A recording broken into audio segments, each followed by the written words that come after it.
Hello बच्चों, मैं S के वर्मा आप लोगों का स्वागत करता हूं अपने YouTube channel V digital science classes में। और जैसा कि आपको पता है कि 10th के लिए अभी केमिकल इक्वेशन पर काम कर रहे हैं हम लोग, और आज का टॉपिक है हाउ टू कैलकुलेट एटॉमिसिटी। तो चलिए बिना समय गवाए हम लोग काम करना शुरू करते हैं। देखो बेटा, सबसे पहली बात तो ये हो गई कि एटॉमिसिटी कहा किसको जाता है। ठीक है, जनरली लोग ये समझाते हैं, ये कॉन्सेप्ट बताते हैं कि वन मॉलिक्यूल में जितने एटम्स होते हैं वो उसकी एटॉमिसिटी होती है। कई जगह आप ये भी पढ़ेंगे कि एक एलिमेंट के वन मॉलिक्यूल में जितने एटम्स होते हैं वो उसकी एटॉमिसिटी होती है, जबकि ऐसा कहीं कुछ नहीं है बेटा। एटॉमिसिटी एक्चुअली में क्या है, चलिए हम लोग इसको समझते हैं बहुत अच्छी तरह से। उससे पहले आप मॉलिक्यूल को समझना सीखिए यदि आप नहीं जानते। अगर हमने H लिख दिया तो ये एटम का रिप्रेजेंटेशन है बेटा। सिंगल रिप्रेजेंटेशन जब भी होगा तो एटम के लिए होगा। जैसे हमने Al लिखा तो ये एटम का रिप्रेजेंटेशन है, लेकिन अगर H2 लिख दिया ना तो ये मॉलिक्यूल का रिप्रेजेंटेशन है बेटा। और कितना मॉलिक्यूल है कुछ नहीं लिखा है, तो वन मॉलिक्यूल है। ठीक है, जैसे आप x लिखते हो ना तो उसके लिए 1x नहीं ना लिखते हो, x के साथ 1 अंडरस्टूड होता है। इन द सेम वे अगर हम Cl2 लिखते हैं तो ये भी मॉलिक्यूल है बेटा और वन मॉलिक्यूल। ठीक है, अगर हम H2SO4 लिख देते हैं तो ये भी मॉलिक्यूल ही है। मतलब आपके दिमाग में ये बात तो आ गई होगी कि एक से ज्यादा एटम्स अगर एक साथ आते हैं तो वो एटम नहीं होता है, वो मॉलिक्यूल का रिप्रेजेंटेशन होता है। ठीक है, and atomicity is the term for the molecules, not for the atoms. ठीक है, अगर हम बात करें कि एटॉमिसिटी है क्या, ठीक है, तो इन माय ओपिनियन अगर आप इसको समझें तो नंबर ऑफ एटम्स पर molecule of a substance, number of atoms per molecule of a substance is called its atomicity। पर मॉलिक्यूल जितने एटम्स होते हैं वो उसकी एटॉमिसिटी कहलाती है।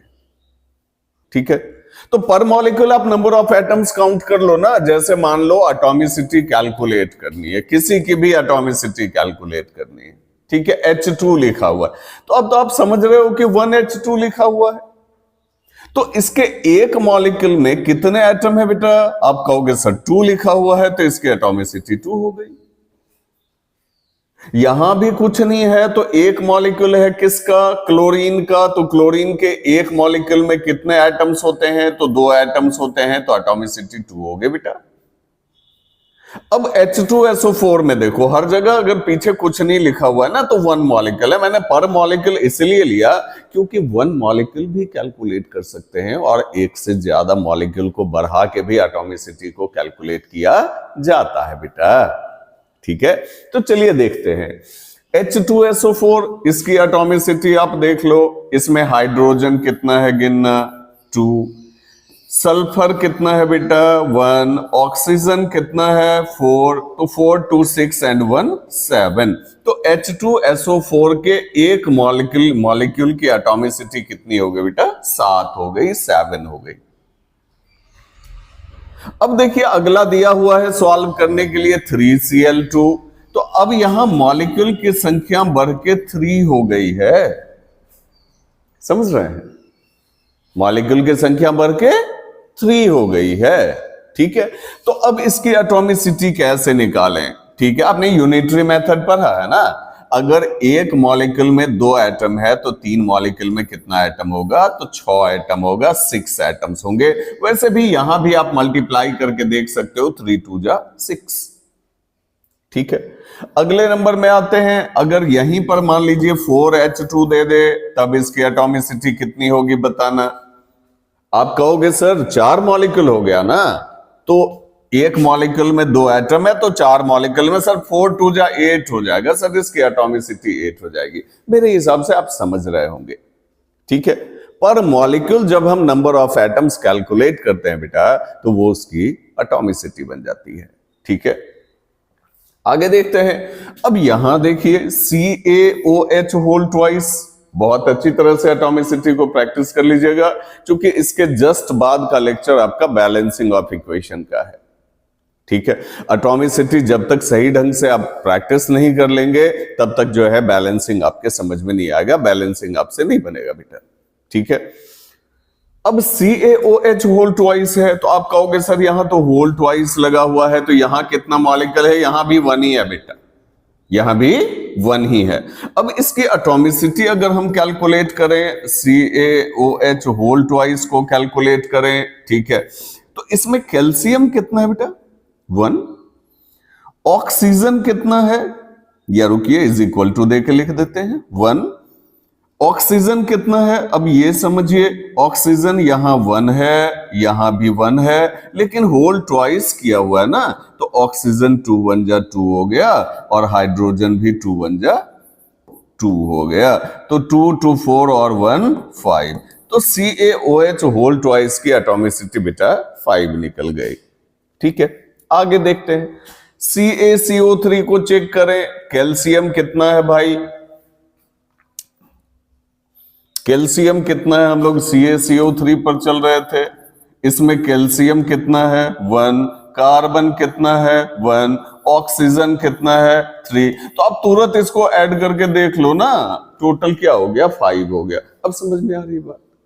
नंबर ऑफ एटम्स कैलकुलेट करते हैं, मॉलिक्यूल में कैलकुलेट करते हैं, और जब वो कैलकुलेट कर लेते हैं तो वही उसकी एटॉमिसिटी बन जाती है, ठीक है।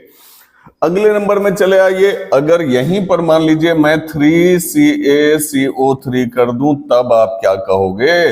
आप कहोगे फिर तो 3 गुना हो जाएगा सर, फिर तो ये बढ़ के 3 गुना हो जाएगा सर। कैल्शियम 1 है, तो आप देख लो 3 1 जा 3 हो जाएगा, तो कैल्शियम 3 हो गया बेटा। कार्बन भी कुछ नहीं है तो 1 है, तो 3 1 जा 3, कार्बन भी 3 हो जाएगा। और ऑक्सीजन को देखें तो 3 है, तो 3 3 जा 9 हो जाएगा। इस तरह से एटॉमिसिटी बढ़ती है, हर एक मॉलिक्यूल बढ़ाएंगे, हर एक एटम की एटॉमिसिटी बढ़ जाती है बेटा। तो ये हो गया 9 3 12 and 3 15। समझ में आ रही बात? ठीक है। अब चलिए आगे चलते हैं। 3MgCl2, 3MgCl2 इसकी बात करते हैं। तो इसमें मैग्नीशियम 1 है, क्लोरीन 2 है, but here is the condition that the molecule is increase to 3। Molecule बढ़ के 3 कर दिया गया है। तब क्या हो जाएगा? तो तब मैग्नीशियम हो जाएगा 3 1 जा 3, और क्लोरीन हो जाएगा बेटा 3 2 जा 6। अब आप समझ रहे हैं अच्छी तरह से, तो इसकी एटॉमिसिटी 9 हो गई। मतलब कहने का सेंस ये है कि मॉलिक्यूल अगर बढ़ाते हैं तो एटॉमिसिटी बढ़ जाती है, और मॉलिक्यूल अगर घटाते हैं तो एटॉमिसिटी घट जाती है। यही अगर 3 के जगह 2 कर दूं तो एटॉमिसिटी घट जाएगी, कम हो जाएगी, ठीक है। अब 2CaSO4 है, ठीक है, वहां क्या करें भाई? तो 2CaSO4 है, 2CaSO4 है, तो बेटा इसमें कैल्शियम कितना? 1, सल्फर कितना? 1, ऑक्सीजन कितना? 4, ठीक है। नॉर्मल जो एटॉमिसिटी है, लेकिन मॉलिक्यूल को बढ़ा के 2 कर दिया गया है, तो according to that will calculate, ठीक है। तो कैल्शियम क्या है बेटा? तो 2 1 जा 2 हो गया। सल्फर क्या है? तो 2 1 जा 2 हो जाएगा। ऑक्सीजन कितना हो जाएगा? तो आप कहोगे सर 4 2 जा 8 हो जाएगा सर, ठीक है। तो ऐड कर लो ना बेटा, ठीक है, 12 हो गई एटॉमिसिटी। समझ में आ रही है बात? अगले नंबर में चले आइए। अगला लिखा हुआ है Al2SO4 होल थ्राइस। अभी मैंने होल ट्वाइस का एक कॉन्सेप्ट आपको बताया था, ठीक है। तो उसी तरह से होल थ्राइस को भी हम लोग सॉल्व करेंगे बेटा।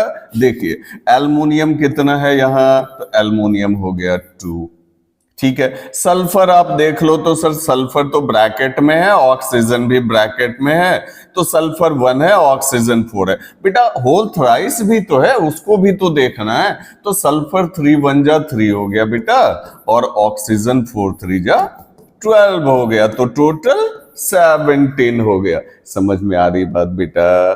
ठीक है। चलो अगले नंबर में चलते हैं। H2O। अब कहोगे सर ये आप बता के क्या करेंगे, ये तो हम कर देंगे सर, ओरली कर देंगे सर। हाइड्रोजन 2 है सर, ऑक्सीजन 1 है सर, ऐड कर देंगे सर, 3 हो जाएगा सर। ठीक है, तो whenever we will calculate the total number of atoms per molecule, then remember that we are calculating atomicity of that particular molecule। Okay बेटा, और हमने कहा था कि प्रैक्टिस भी अच्छी तरह से कर लीजिएगा, तो उम्मीद है कि आपने किया भी होगा, है ना। तो चलिए आज हम लोग जो है इक्वेशन को बैलेंस करना शुरू करते हैं। ठीक है, आपने देखा ही होगा टॉपिक हमने लिखवाया है आज, लेट्स बैलेंस केमिकल इक्वेशंस। ठीक है, और केमिस्ट्री, पूरे 10th की केमिस्ट्री की अगर बात करें तो केमिकल रिएक्शन और केमिकल इक्वेशन ये आपके साथ लगे रहेंगे बेटा, इसीलिए आप इसको जितना अच्छी तरह से सीख लें उतना ही अच्छा होगा आपके लिए। तो चलिए हम लोग जो है लेक्चर स्टार्ट करते हैं। अब यहां एक इक्वेशन दिया गया है, क्वेश्चन है कि balance the following chemical equations. Okay, now here is the question that when HNO3 combines with CaOH whole twice gives CaNO3 whole twice plus H2O। अब कहोगे सर ये तो कॉम्प्लिकेटेड दिख रहा है, तो पहले कुछ छोटे छोटे इक्वेशंस को बैलेंस कर लेते हैं हम लोग बेटा। जैसे मान लीजिए H2 plus Cl2 gives HCl। Okay, अब रिएक्टेंट साइड आपको पता है, ये रिएक्टेंट साइड है और ये प्रोडक्ट साइड है। कहोगे यस सर पता है, बताया था आपने। तो अब रिएक्टेंट साइड में देखो बेटा, हाइड्रोजन है और क्लोरीन है। हाइड्रोजन की एटॉमिसिटी यहां 2 है, क्लोरीन की एटॉमिसिटी 2 है। ठीक है, प्रोडक्ट साइड देखते हैं बेटा, हाइड्रोजन की एटॉमिसिटी 1 है और क्लोरीन की एटॉमिसिटी भी 1 है। ठीक है, तो ऑब्वियसली क्या करना होगा, इसको भी 2 टाइम्स करना होगा, इसको भी 2 टाइम्स करना होगा। ठीक है, और ये कैसे हो सकता है, तो आप कहोगे सर मॉलिक्यूल बढ़ा दीजिए ना, मॉलिक्यूल बढ़ाइएगा दोनों 2 गुना हो जाएगा। ठीक है, हाइड्रोजन भी आपने एटॉमिसिटी में सिखाया है कि हाइड्रोजन भी 2 1 जा 2 हो जाएगा और क्लोरीन भी 2 1 जा 2 हो जाएगा, मतलब इक्वेशन बैलेंस हो गया बेटा। ठीक है, आप चेक कर लो, एक बार बैलेंस करके चेक निश्चित कर लेना चाहिए। हाइड्रोजन रिएक्टेंट साइड में 2, यहां भी 2 1 जा 2 हो गया, क्लोरीन रिएक्टेंट साइड में 2, यहां भी 2 1 जा 2 हो गया। ठीक है, तो इक्वेशन बेटा बैलेंस हो। ठीक है, अगले नंबर में देखते हैं, मान लीजिए हम यहां लिखते हैं H2 plus O2 gives H2O। चलिए इस इक्वेशन को बैलेंस करते हैं। इसके रिएक्टेंट साइड प्रोडक्ट साइड को कंपेयर कर लेते हैं। पहले हाइड्रोजन यहां 2 है, ऑक्सीजन यहां 2 है। प्रोडक्ट साइड देख लेते हैं, हाइड्रोजन यहां 2 है, ऑक्सीजन यहां 1 है, कुछ नहीं है तो बेटा 1 है। ठीक है, तो अब अगर इसको हम बैलेंस करें तो आप कहोगे सर हाइड्रोजन तो हाइड्रोजन के इक्वल है। चलो भाई इक्वल है, बहुत अच्छी बात है, लेकिन छोड़ नहीं सकते क्योंकि चेक करना है, सबको चेक करना है। और ऑक्सीजन यहां 2 है, यहां 1 है बेटा, हो गया ना, वेरिएशन हो गया ना, तो अनबैलेंस्ड है ना इक्वेशन। और आपको पता है कि जब इक्वेशन अनबैलेंस्ड होता है तो वो law of conservation of mass को सेटिस्फाई नहीं करता। ठीक है, चलिए देखते हैं, अब बैलेंस करके देखते हैं। ठीक है, हाइड्रोजन यहां 2, यहां भी 2, बहुत अच्छी बात। अभी ये इनिशियल स्टेज है इसलिए लिख लिख के बता रहा हूं, डायरेक्ट आप जो है मॉलिक्यूल से बैलेंस करना सीखें, बहुत ज्यादा दिमाग लगाने की जरूरत नहीं है, मैं सिखा देता हूं आपको। हाइड्रोजन यहां 2, यहां भी 2, बेटा ऑक्सीजन यहां 2, यहां कितना 1। इस 1 को 2 कैसे किया जाए, कैसे किया जाए, कैसे किया जाए बताइए। कहिएगा सर यहां मॉलिक्यूल 2 कर देते हैं ना, ये पूरा का पूरा 2 हो जाएगा। तो ऑक्सीजन 2 1 जा 2 हो गया, यहां भी ऑक्सीजन 2 है, बराबर हो गया। लेकिन बेटा यहां जब 2 लगाए तो ऑक्सीजन तो 2 हो गया, हाइड्रोजन तो 4 हो गया ना, 2 2 जा 4 हो गया ना, इस साइड तो हाइड्रोजन 2 ही है। अब आप कहोगे कि सर ऐसा कीजिए ना, यहां भी 2 लगा देते हैं। ठीक है, यही मैं एटॉमिसिटी में आपको सिखा रहा था कि जब नंबर ऑफ मॉलिक्यूल बढ़ाते हैं हम लोग तो एटॉमिसिटी ऑटोमेटिकली बढ़ जाती है बेटा। ठीक है, चेक करना है, एक बार चेक कर लीजिए। हाइड्रोजन 2 2 जा 4, यहां भी 2 2 जा 4। ठीक है, ऑक्सीजन यहां 2, यहां भी 2 1 जा 2, hence the equation is balanced. इसी तरह के एक छोटे इक्वेशन पर और बात कर लेते हैं, Na+O2 गिव्स Na2O पर बात करते हैं बेटा। ठीक है, यहां आप देख लो रिएक्टेंट साइड में सोडियम कितना, कहोगे 1, ऑक्सीजन कितना 2 और प्रोडक्ट साइड कंपेयर करते हैं बेटा, सोडियम 2 ऑक्सीजन 1। ठीक है, तो सोडियम भी सोडियम के बराबर नहीं है, ऑक्सीजन भी ऑक्सीजन के बराबर नहीं है, मतलब दोनों को बराबर करके निकलना होगा, दोनों को जो है इक्वल मतलब एक दूसरे के इक्वल करना होगा। अब देखिए सोडियम यहां 1 यहां 2, अब कहोगे सर यहां 2 लगा देते हैं, 2 1 जा 2 हो जाएगा, तो सोडियम सोडियम के बराबर हो गया। अच्छी बात है, बहुत अच्छी बात है, बहुत अच्छा सोचा आपने। अब ऑक्सीजन यहां 2 है बेटा, यहां तो 1 ही है ना, ठीक है। अब क्या करें, तो आप कहोगे सर यहां 2 लगा दीजिए ना, ऑक्सीजन 2 1 जा 2 हो जाएगा, यहां भी 2 यहां भी 2, ठीक है। लेकिन एक बार चेक कर लेना चाहिए, एक बार रिवाइज कर लेना चाहिए, क्योंकि ऐसा भी होता है कि एक केमिकल को बैलेंस करने में, एक की एटॉमिसिटी को बैलेंस करने में दूसरे की एटॉमिसिटी गड़बड़ा जाती है, ठीक है। तो चेक कर लेना चाहिए बेटा, चेक करते हैं। तो सोडियम यहां 2 1 जा 2 है, यहां तो बेटा 2 2 जा 4 है ना। अब तो यहां जब आपने 2 मॉलिक्यूल कर दिया तो सबकी एटॉमिसिटी बढ़ गई ना, ठीक है। तो यहां 2 2 जा 4 हो गया सोडियम, यहां तो 2 1 जा 2 ही है। अब कैसे बराबर करें, आप कहोगे सर 2 को निकाल के 4 डाल दीजिए, तो 4 1 जा 4 हो गया, तो सोडियम 4 हो गया, यहां भी सोडियम 4 हो गया, ऑक्सीजन 2 1 जा 2, hence the equation is balanced. सही है ना बेटा, ओके।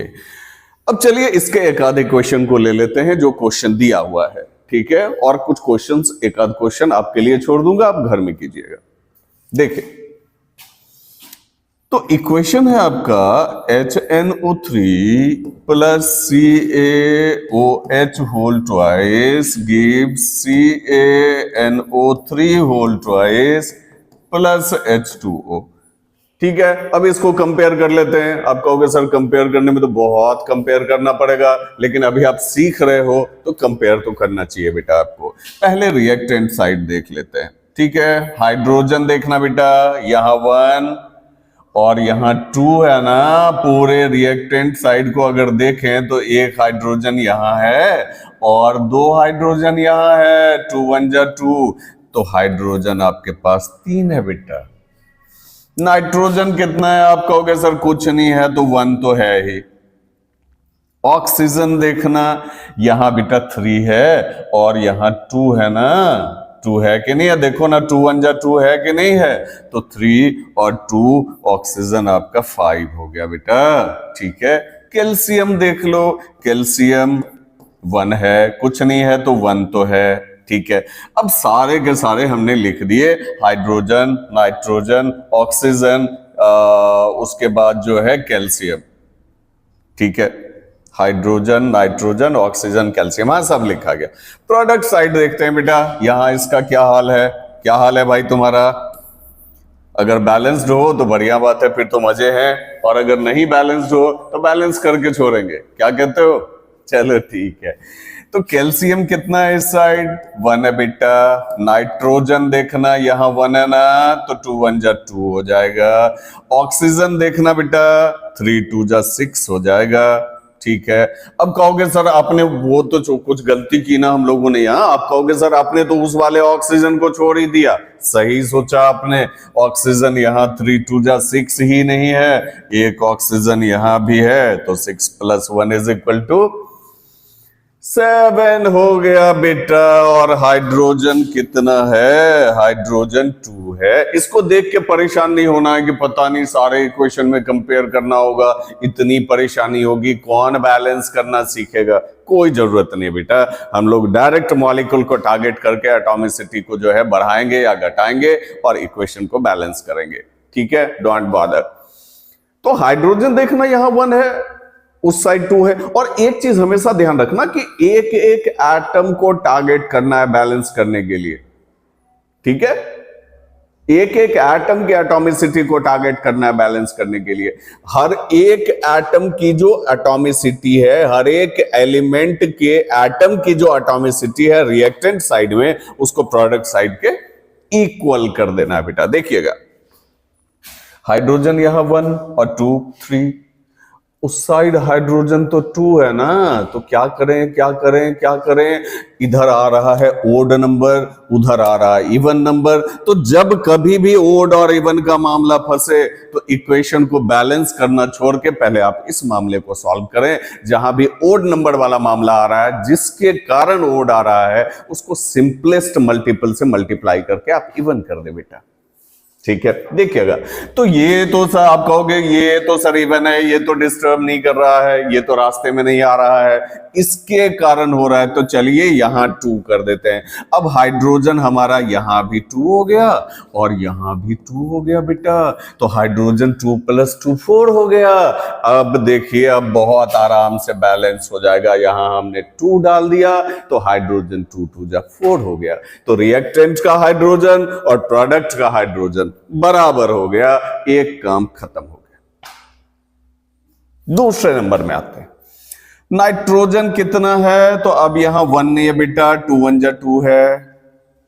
आप कहोगे सर नाइट्रोजन तो यहां 2 1 जा 2 हो गया सर, जादू हो गया सर, बराबर हो गया सर। होता है कभी कभी तो बस एकाध एटॉमिसिटी को, एकाध मॉलिक्यूल को जो है जैसे ही प्रोजेक्ट करते हैं पूरा इक्वेशन बैलेंस हो जाता है बेटा। ठीक है, देखिएगा। तो नाइट्रोजन 2 1 जा 2 हो गया, यहां भी 2 1 जा 2 है। बहुत अच्छी बात है, बहुत अच्छी बात है, कोई दिक्कत नहीं है। अगला नंबर ऑक्सीजन का है, तो 3 2 जा 6 और यहां भी आपको 2 1 जा 2। तो 6 और 2 दोनों मिलके क्या हो गया बेटा? 8 हो गया। तो रिएक्टेंट साइड में ऑक्सीजन 8 है। प्रोडक्ट साइड देखते हैं। आप कहोगे सर 3 2 जा 6 और 2 1 जा 2, ये भी 8 है सर। तो चलिए भाई बराबर हो गया, बहुत अच्छी बात है। जहां भी कंफ्यूजन थोड़ी सी भी हो, आप वीडियो को जो है फिर से पॉज कर लेना, फिर से सोचना, नहीं होता है फिर से प्ले करके रिवाइंड करके प्ले करके देख लेना। ठीक है, अगले नंबर में आते हैं बेटा। ठीक है, ऑक्सीजन तक तो पहुंच गए। हाइड्रोजन हाइड्रोजन के बराबर, नाइट्रोजन नाइट्रोजन के बराबर, ऑक्सीजन ऑक्सीजन के बराबर, बच गया कैल्शियम। ठीक है, तो कैल्शियम यहां 1 है बेटा और यहां भी 1 ही है ना। आप अगर ध्यान से देखो तो कैल्शियम कैल्शियम के बराबर था पहले से ही और कहीं से एटॉमिसिटी में कोई चेंज नहीं हुई, इसीलिए बैलेंस ही रह गया। अब मैंने क्या सिखाया था आपको कि जब आप बैलेंस कर लें तो एक बार चेक निश्चित कर लें। ठीक है, देखिएगा हाइड्रोजन यहां 2 और 2 नहीं, सॉरी, सही तो है, हाइड्रोजन यहां 2 यहां भी 2, तो 2 और 2 क्या हो गया बेटा? 4 हो गया। इस साइड देखते हैं, हाइड्रोजन 2 2 जा 4, डन। नाइट्रोजन 2 1 जा 2 हो गया, यहां भी नाइट्रोजन 2 1 जा 2 हो गया, ये भी क्लियर। ऑक्सीजन 3 2 जा 6 है और यहां भी 2 1 जा 2 है, तो 6 और 2 8 हो गया। यहां देखते हैं 3 2 जा 6 है, 2 1 जा 2 है, तो 6 और 2, इस साइड भी हमारा ऑक्सीजन 8 होता है। ठीक है, तो बैलेंस हो जाता है। देन आफ्टर ऑक्सीजन हमने पहले ही ले लिया है, हाइड्रोजन भी पहले ही ले लिया है, इसीलिए बस कैल्शियम बचता है। तो कैल्शियम यहां 1 यहां भी 1, इक्वेशन इज बैलेंस्ड। ठीक है, तो इस तरह से इक्वेशन को टारगेट किया जाता है और इक्वेशन को बैलेंस किया जाता है। ठीक है, तो अभी तो आप इनिशियल स्टेजेस में सीख रहे हो ना बेटा, इसीलिए थोड़ी सी परेशानी आपको हो सकती है, लेकिन सही ढंग से काम करें परेशानी नहीं होगी। तो ये मैंने पहला नंबर सॉल्व कर दिया। अब ये बी सी और डी ये आपको सॉल्व करना है बेटा, निश्चित ही सॉल्व करके रखिएगा।